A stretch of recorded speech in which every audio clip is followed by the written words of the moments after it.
আসসালামু আলাইকুম, সবাইকে শুভেচ্ছা জানাচ্ছি। মাসুম মাহবুব দেখছেন ওপেন দ্য ইউটিউব চ্যানেল এবং মাসুম মাহবুব ফেসবুক পেজ। রাত থেকে আপনারা অনেকে অপেক্ষায় ছিলেন যে মাসুম ভাই সর্বশেষ কি অবস্থা হয়েছে? হুম, জি, যারা যেই প্রান্ত থেকে অপেক্ষায় আছেন আমি দেখতে পাচ্ছি আপনারা কমেন্ট করছেন, সেই কমেন্টগুলো আমি পড়ছি।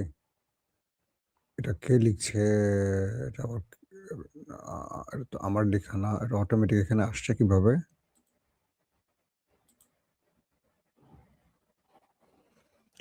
প্রিয় দর্শক, চলেন আমরা আপনাদেরকে একটা করে গুরুত্বপূর্ণ খবরগুলো দেওয়ার চেষ্টা করছি। আপনারা যদি শুনতে এবং দেখতে পেয়ে থাকেন তাহলে কমেন্ট করবেন। আর যদি নাও দেখতে পান, কোনো প্রবলেম হয় সেটাও আমাকে কমেন্টের মাধ্যমে জানাবেন।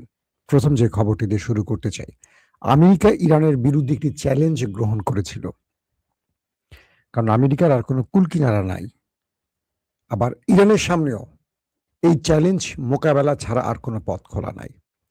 যদি আমেরিকা হরমুজ প্রণালী দিয়ে এই জাহাজগুলোকে বের করে নিয়ে আসতে পারত, ইরানের খেলা শেষ। কারণ ইরান এই হরমুজ প্রণালীকে নিউক্লিয়ার হিসেবে ব্যবহার করছে, পারমাণবিক বোমার মতো ব্যবহার করছে। যদি আমেরিকা সফল হতো তাহলে ইরান হেরে যেত, কিন্তু ইরান ম্যাচটাকে এখনো বাঁচিয়ে রেখেছে।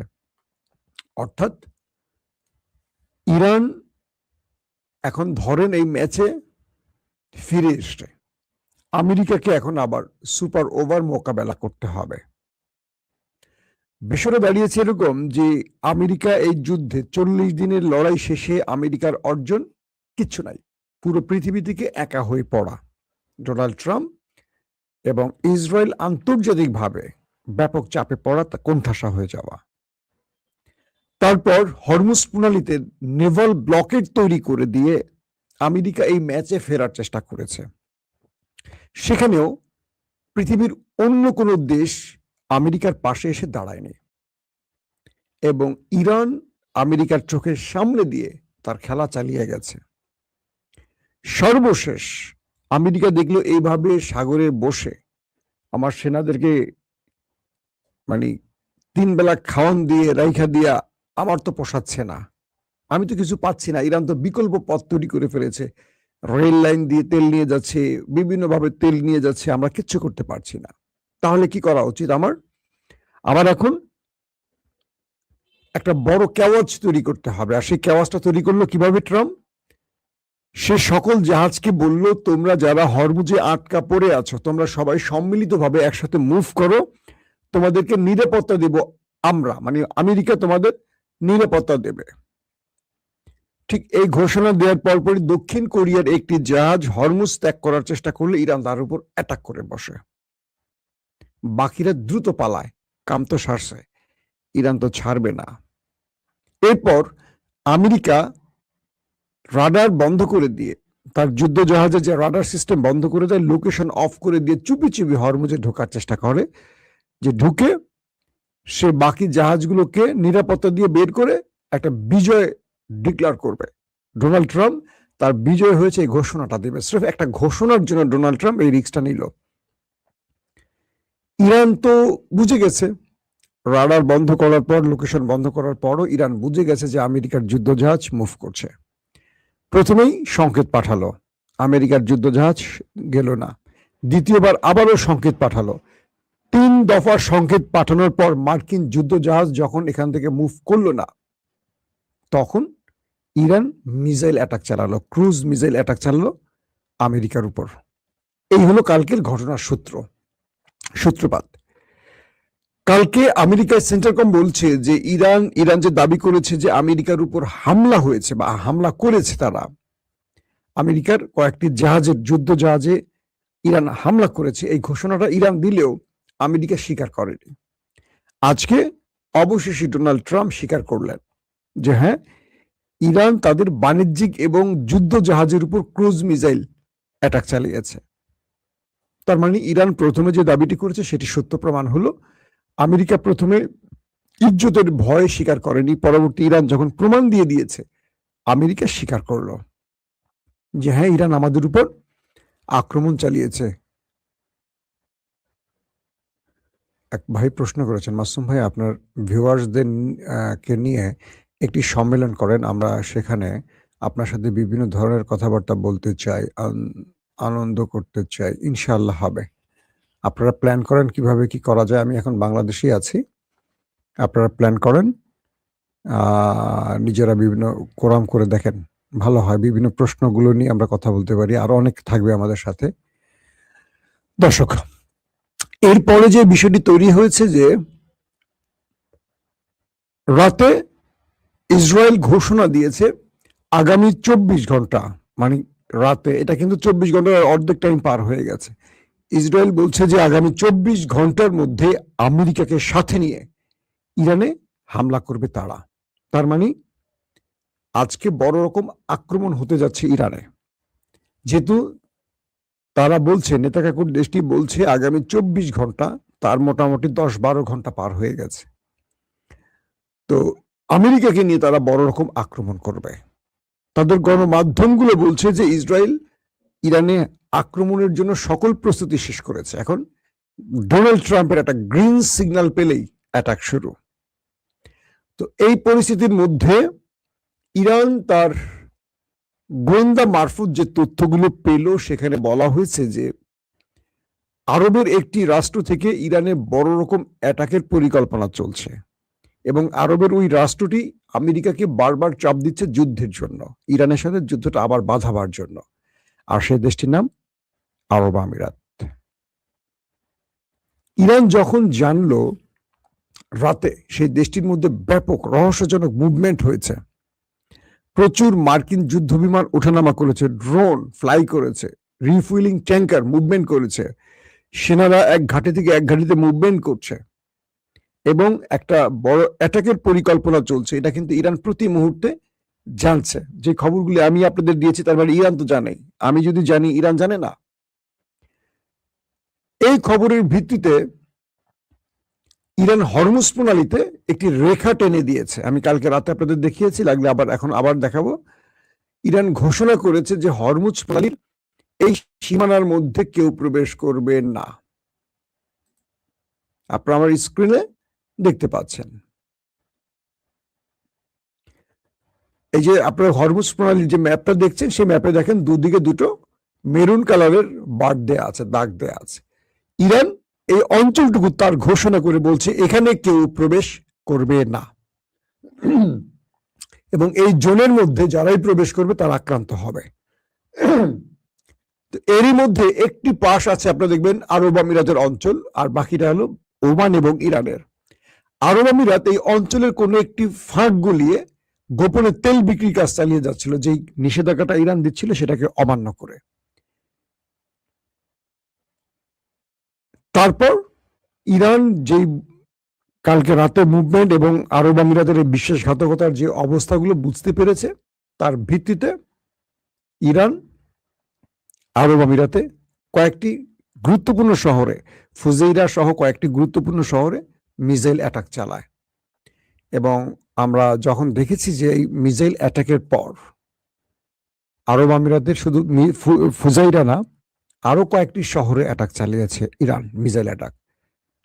আরব আমিরাতের বেশ কয়েকটা তেল কূপ বা তেল কেন্দ্র, তেল প্ল্যান্ট যেটা বলি, আগুন জ্বলে যায় এবং সেখানে আমরা দেখেছি দাউ দাউ করে আগুন জ্বলতে। তো আরব আমিরাতকে কয়েক দফা অ্যাটাক করার পর আরব আমিরাত বলছে যে ইরানের 4-5টা মিসাইল অ্যাটাক হয়েছে, এর মধ্যে 3টা তারা ইন্টারসেপ্ট করেছে বা 4টা তারা ইন্টারসেপ্ট করেছে, একটি সাগরে পড়েছে। এটা হলো আরব আমিরাতের বক্তব্য। মানে ইরানের কোনো অ্যাটাক আরব আমিরাতের কাঙ্ক্ষিত স্থানে হিট করেনি। কিন্তু পরক্ষণে যে ছবিগুলো ইরান রিলিজ করেছে, সেখানে দেখা গেছে ফুজেইরার একটি তেল কেন্দ্র আগুন জ্বলছে, আরব আমিরাতের গুরুত্বপূর্ণ কয়েকটা শহরে আগুন জ্বলছে। তাহলে এই অ্যাটাকগুলো কোত্থেকে এলো? যদি সবগুলো ইন্টারসেপ্টই করতে পারে, তাহলে এই দৃশ্যটা কি করে আসলো? আরব আমিরাত থেকে আমি বেশ কয়েকজন প্রবাসীর সাথে কথা বলে জেনেছি যে হ্যাঁ, কয়েকটি গুরুত্বপূর্ণ জায়গায় রাতেও বড়সড় আক্রমণ করেছে ইরান। অর্থাৎ আরব আমিরাতকে এবার ভালো রকম শিক্ষা দিচ্ছে ইরান, কারণ এই রাষ্ট্রটি পেছন থেকে ছুরি মারছে ইরানকে বারবারই। এবং আরব আমিরাতকে মেরে ইরান একটা জিনিস প্রমাণ করলো, বাকি আরবদেরকে বোঝালো, বি কেয়ারফুল, তোমরা যারাই আমেরিকার সাথে গোপনে প্রেম করছো, হ্যাঁ, গোপনে সহবাস করছো, মানে একসাথে বসবাস করছো, ওই সহবাস না আবার। তো আমি কিন্তু তোমাদের খবর জানি, তোমরা কারা কারা আমেরিকার অবৈধ বাচ্চা পেটে নিচ্ছ আমরা কিন্তু জানি। সো তোমরা ইরানকে এতটা বোকা ভেবে যদি সামনে পা বাড়াও, তোমাদের পা গুলো আর থাকবে না। যে ইরান আমেরিকা ইসরায়েলকে একাই মেরে তক্তা বানাতে পারে, সে তোমাদের তো নিঃশেষ করে ফেলবে চোখের পলকে। তাই তোমরা সতর্ক হও। আরব আমিরাতকে মেরে ইরান বুঝিয়েছে বাকি আরব রাষ্ট্রগুলোকে তোমরা কি করছো আমরা সব জানি, সামনে পা বাড়ায়ও না, আসো আমরা ভাই রাষ্ট্র, ভাইয়ের মতো থাকি। এদিকে বাহরাইনে পুরো ইমার্জেন্সি ঘোষণা করা হয়েছে এবং স্কুল কলেজ যা আছে শিক্ষা প্রতিষ্ঠান বন্ধ ঘোষণা করা হয়েছে। আন্তর্জাতিক ফ্লাইট অনেক জায়গায় বন্ধ হয়ে গেছে আরবের, কারণ যুদ্ধ আবার শুরু হচ্ছে বা শুরু হয়ে গেছে। আরব আমিরাত ঘোষণা দিয়েছে তারা ইরানকে মুছে ফেলবে। ইরান বলছে ওয়েলকাম, আমি তোমার জন্য ওয়েট করছি, তো তুমি একা আসবে না, তোমার আব্বা আমেরিকাকে নিয়ে আসবা। কিন্তু আরব আমিরাতকে যুদ্ধে নামাচ্ছে কিন্তু একটি দেশ, সেটা হলো নেতানিয়াহুর দেশ। আরব আমিরাত তার ফাঁদে পড়ে গেছে এবং ধারণা করা হচ্ছে যে কোনো সময় ফলস ফ্ল্যাগ অপারেশন হতে পারে। অর্থাৎ এই সুযোগটিতে ইরান যেহেতু ইসরায়েলে কি বলে আরব আমিরাতে অ্যাটাক করেছে, এই অ্যাটাকটি ফলস ফ্ল্যাগের একটা ঘটনা ঘটতে পারে। অর্থাৎ আরবের যে কোনো একটি দেশে বড় রকম অ্যাটাক করবে ওই দেশটি, নেতানিয়াহুর দেশটি, কিন্তু নাম পড়বে ইরানের, এবং এতে করে বিশ্বকে এক করার চেষ্টা করা হবে। নাম্বার 2, আমেরিকা দক্ষিণ কোরিয়াকে বলছে, দক্ষিণ কোরিয়া তোমার জাহাজে তো ইরান আক্রমণ করছে, তুমি কেন ঘরে বসে থাকবা, আসো, তুমি আমার সাথে আসো, আমি ইরানকে শেষ করতে চাই, তুমি আসো আমার সাথে। আরো যেই দেশগুলোর জাহাজ আছে আমেরিকা তাদেরকে ডাকছে। আমেরিকার উদ্দেশ্যটাই হলো যেহেতু সে একা ইরানের সাথে পারছে না, ইরান আক্রমণ করবে, মানে আমেরিকা তাদেরকে হরমুজে ডাকবে যে তোমরা আসো, তোমাদের নিরাপত্তা দেব। সেই জাহাজগুলো আসবে, আমেরিকা কেটে পড়বে, ইরান তাদের উপর হামলা করবে, তারা সম্মিলিতভাবে ইরানের সাথে যুদ্ধ ঘোষণা করবে। এটি হলো আমেরিকার মূল খেলা। আর ইরান ওই যে ম্যাপটা দেখালাম, এই ম্যাপ দেখিয়ে ইরান বলে দিছে এইটার মধ্যে কেউ ঢুকবা না, এই যে লাল দাগটা দেখতে পাচ্ছেন এই দাগের মধ্যে কেউ ঢুকবা না, এর থেকে দূরে থাকো তোমরা। রাইসুল খাইমা থেকে তোমরা সব দুবাই পয়েন্টে গিয়ে বসে থাকো, এর মধ্যে তোমরা আসবা, খবর আছে। এবং বাকি জাহাজগুলো রাইসুল খাইমা থেকে চলে গেছে। এখন এই পরিস্থিতির মধ্যে আমেরিকা এখন পর্যন্ত সফলতা পায়নি। দক্ষিণ কোরিয়াকে ডাকছে, দক্ষিণ কোরিয়া এখনো প্রত্যুত্তর আমেরিকাকে দেয়নি। বাকি দেশগুলো আমেরিকার ডাকে ইরানের বিরুদ্ধে যুদ্ধ করবে কিনা এখনো কনফার্ম না। এরই মধ্যে ডোনাল্ড ট্রাম্প বিশাল এক পোস্ট করেছেন, সেখানে ইরানকে মানচিত্র থেকে মুছে ফেলার ঘোষণা দিয়েছেন। বলছেন আগামীকাল সকাল থেকে ইরান নতুন পৃথিবী দেখবে, যে পৃথিবী অন্ধকার পৃথিবী। ট্রাম্প বলছেন ইরানকে পুরো মানচিত্র, বিশ্বের মানচিত্র থেকে মুছে ফেলা হবে। তারা মার্কিন জাহাজে আক্রমণ করেছে, বাণিজ্যিক জাহাজে আক্রমণ করছে, এটার পরিণতি কি তারা জানবে। আবার ইসরায়েলও বলছে 24 ঘন্টার মধ্যে তারা ইরানে আক্রমণ করতে যাচ্ছে। তো সবকিছু এইটুকু বলে দেয়া হচ্ছে যে যুদ্ধ আবার শুরু হয়ে গেছে। এবং রাতে আমার নাইট, মানে আমি যে রাতে লাইভটা করেছিলাম তারপরেও কিছু তথ্যের আলোকে খবর জানা গেছে যে ইসরায়েল কি বলে আরব আমিরাতে আপনার কি বলে অ্যালার্ম বেজেছে, সংকেত বেজেছে, এবং কিছু হামলার খবরও নাকি এসছে। ইরান নাকি রাতেও কিছু হামলা করেছে এমন খবর আমরা জেনেছি। এখন পরিস্থিতিটা এরকম একটি পর্যায়ে, এই যুদ্ধে যদি আমেরিকা আরো কয়েকটা দেশকে জড়িয়ে ফেলতে পারে, এটা ইরানের জন্য খুব কঠিন একটা সিচুয়েশন তৈরি হবে। আবার এই যুদ্ধে যদি আমেরিকা কাউকে টানতে না পারে, তাহলে আমেরিকা এই যুদ্ধটা যখন শুরু হবে সাগরে হরমুজ প্রণালীতে, খেলাটা এখন জমে উঠবে। আমি আপনাদের এর আগের একটা স্টোরিতে বলেছিলাম ভিয়েতনামে এইভাবেই আমেরিকা পরাজিত হয়েছিল, যাদের 3 লক্ষ সেনা আহত হয়েছিল, প্রায় 60,000, 58,000 থেকে 60,000-এর মতো শুধু প্রাণ হারিয়েছে মার্কিন সেনা, 58,000 থেকে 60,000-এর মতো, আর কয়েক লক্ষ পঙ্গু হয়ে গেছে মার্কিন সেনা ভিয়েতনামে। তো তাও এই সাগরের একটি খেলাকে নিয়ে, হ্যাঁ, কি বলে গালফ অফ টেটন নাকি একটা জায়গা, সেখান থেকে ঘটনা ঘটেছিল। তো ইরান সেই অভিজ্ঞতাকে, ভিয়েতনামের অভিজ্ঞতাকে ফিরিয়ে দিতে চায় আবার আমেরিকাকে। মিস্টার জনসন 1964-তে যে পরাজয় বরণ করেছিল, মিস্টার প্রেসিডেন্ট ডোনাল্ড ট্রাম্পকে 2026-এ সেই শিক্ষাটা দিতে চায় ইরান। এবং এখন পর্যন্ত ইরান কোনোভাবে আমেরিকার কোনো কি বলবো অনুরোধ বলি নির্দেশ বলি পাত্তা দিচ্ছে না। এখন বিশ্ব তাকিয়ে আছে, কারণ এই যুদ্ধে ইরানের পাশে রাশিয়া চীন দাঁড়াবার কারণে অন্যরা বুঝতে পারছে যে এই যুদ্ধটা সহজে শেষ হবে না, এবং ইউরোপের দেশগুলো এখন পর্যন্ত ইরানের সাথে লড়াই করার কোনো মানসিকতা পোষণ করছে না, কিন্তু আমেরিকা বারবারই তাদের ডাকার চেষ্টা করছে। তবে এই যুদ্ধে আরব আমিরাত জড়িয়ে যাচ্ছে, এটা মোটামুটি কনফার্ম। যদি আরব আমিরাত এইটুকু বুঝে যে আমাকে মাঠে নামিয়ে দিয়ে ওরা কেটে পড়তে পারে আর ইরান আমাকে তক্তা বানিয়ে ফেলবে, কিন্তু আরব আমিরাত এই যুদ্ধে কেন ইসরায়েল আমেরিকাকে সাহায্য করে ইরানের হাতে মার খাচ্ছে, এই প্রশ্নটা আমার মাথায় আসছে না।